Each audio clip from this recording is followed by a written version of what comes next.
Feel now that this album is about to come out, because this is an absolutely momentous album. So how do you feel now that today is the day that it gets released? Yeah, it's release day is always a special day, and yeah, one thing is it's of course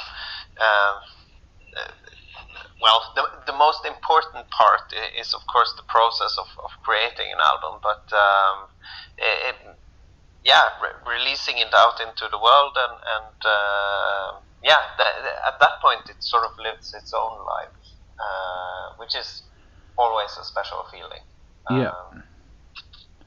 Now, like I said, this is a very, very special album. For the listeners out there that don't know about this album, tell us a little bit about the recording and how this album came into being. Well, today we're kind of doing two things. We're re-releasing the 2021 Kvitravn album into a double package, or a dual release together with a live in studio recording, which is called First Flight of the White Raven. So this combo is what is being released today, and of course the First Flight of the White Raven was actually intended as a release concert, a streamed concert that was recorded during the pandemic in early 2021, and wasn't really yeah, it wasn't a planned release. It was supposed to be only that event, but in yeah, after we had done it, we saw that that it definitely had the what we felt was the quality of ending up as a Now, as a release, but also yeah, a lot of messages from the fans and so on that wanted it. now the day that you all came together to record that stream, you hadn't been in a room together for 12 months because of the pandemic. What was that like, coming together for the first time, seeing your bandmates for the first time in 12 months? Yeah, it was special, and you can say whatever energy was lost of there not being audience in the room. I personally feel it kind of made that friction and excitement in the air, that energy of us being in the room together, kind of compensated for a lot of that. And yeah, it's, everyone came well prepared and all of that, but I think, yeah, that the fact that that energy is what makes this recording and so good. Yeah. Did you have any reservations about doing that stream? Because I know at the time our show was still on air during the pandemic, and I'd interview bands, and 50% of bands would say, yeah, we want to do a streaming, we want to do it for our fans, and the other 50% would say, no, we're not going to do it because we don't think it would have the same energy without a crowd there with us. Did you have any reservations about doing a streaming like that? Well, I kind of agree with both of those. Yeah, both of those statements, and which is why we decided that just going on a stage and do what we do when we're in front of an audience would not work, because, as you say, or as some people state, the energy is not there. So for us, it was important to dive into the other possibilities that such an event does. You can play around with the format in a whole different way. So we didn't want to replicate a concert. We wanted to make something totally different. that can stand on its own 2 feet as its own thing, separate from the typical live in front of an audience performance. Yeah, you mentioned before about the energy that came there in the room while you're recording it. Did that surprise you, especially now that you go back and listen to it? Did that energy that came between you all in the room, did that completely surprise you? It didn't surprise me because in my experience with working with these people is that they always come really well prepared. That along with the fact that I always enjoy spending time with them, so I wasn't surprised because these people are very good at becoming one with, or being present. That's something we focus a lot on when we do perform live. That it's very little rock and roll for us. You know, when we tour, we are there for one reason, and that is for that hour and a half when we go on stage in front of an audience who have paid money to see you in the best possible way you can. So doing whatever it takes to do your best when in that setting, that is sort of something that is very much drilled into our routine. You know, we don't drink and stuff like when we're working, stay very focused and focus on being present, becoming one with the music in a way. Now, a lot of people did it very, very tough during the pandemic. In fact, I'm talking to you right now from the city that ended up being the most lockdown city during the pandemic. I think we were locked down for 300 days over 2 years. How did you find that time during the pandemic? Because it was for the first time for you guys that you couldn't get out there and tour. Was that a very weird time for you? Well, yes and no.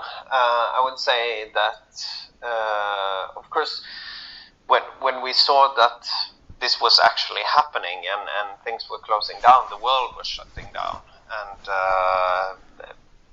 which had direct implication. It was, of course, disappointing to have to cancel tours and actually an album release.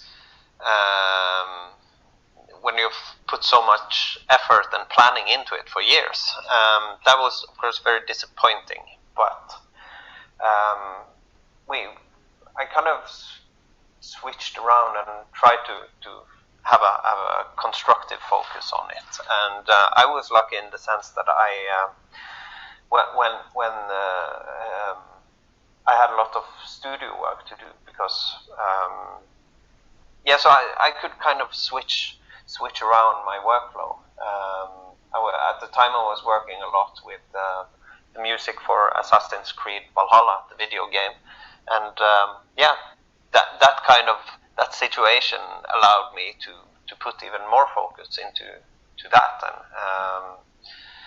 and say yes to more of that kind of work. So and also I live in the countryside, so isolation is kind of a usual thing for and especially in periods where I work a lot in studio. So in that first period, at least, I didn't kind of notice much to the whole social distancing thing. I was pretty much isolated nonetheless. But but these last waves that came when the last times it was a lockdown, I must admit it was hard. Hard to sort of stay calm and I think we all noticed it towards the end. I know for me, I had a little bit of freedom there. Here in Melbourne, we locked down, I think it was in the first year for about 5 months, and then we had a couple of months of freedom, where there was limits, but there was freedom. And then all of a sudden, when we went into the second lockdown, which I think was another 4 months, a lot more. It was a bit more of a shock to the system because we were kind of like prisoners being let out and then being brought back into prison again. Yeah. Yeah. Yeah, and of course, you can discuss a lot with how effective all of these measurements were, and at what cost, and weighing all of these together. It's definitely a discussion that needs to be done. Yeah. Now looking There's at some accounting. Yeah. Now looking ahead, I'm looking at your tour schedule for the next 6 or 7 months. You've got so many shows in there. How does it feel now that you're able to get back out there as a band and play in front of your fans again? Well, that feeling is very good.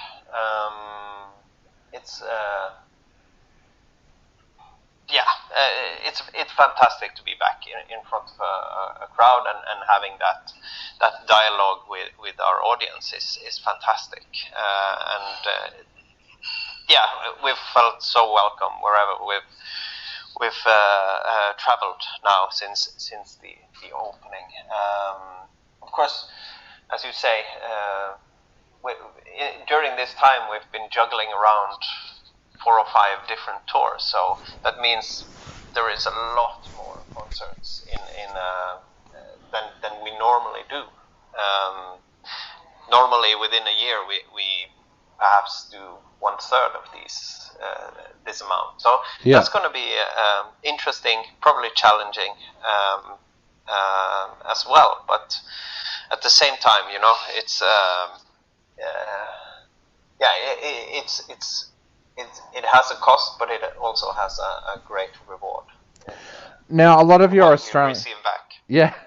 And now a lot of your Australian fans are going to go out and buy the 2-disc version of the album, and they're going to hear the live version, and they're going to start asking the question, when will you guys come to Australia? Is that something that you've been discussing as a band? Absolutely. And to be honest, we've been very close, and if the pandemic hadn't happened, we would have already been there. But at this point, it is in the pipeline. But we have to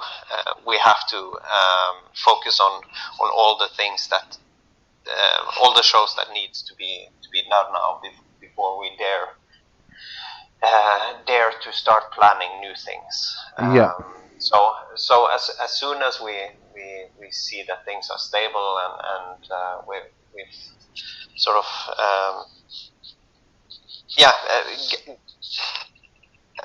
performed all of these shows, then it's definitely something that will happen. Definitely. Now I'm having a look at the various versions of the album that have come out today, and this wooden box set looks absolutely amazing. Tell us a little bit about the idea behind the wooden box set. Well, based on experience, the people who are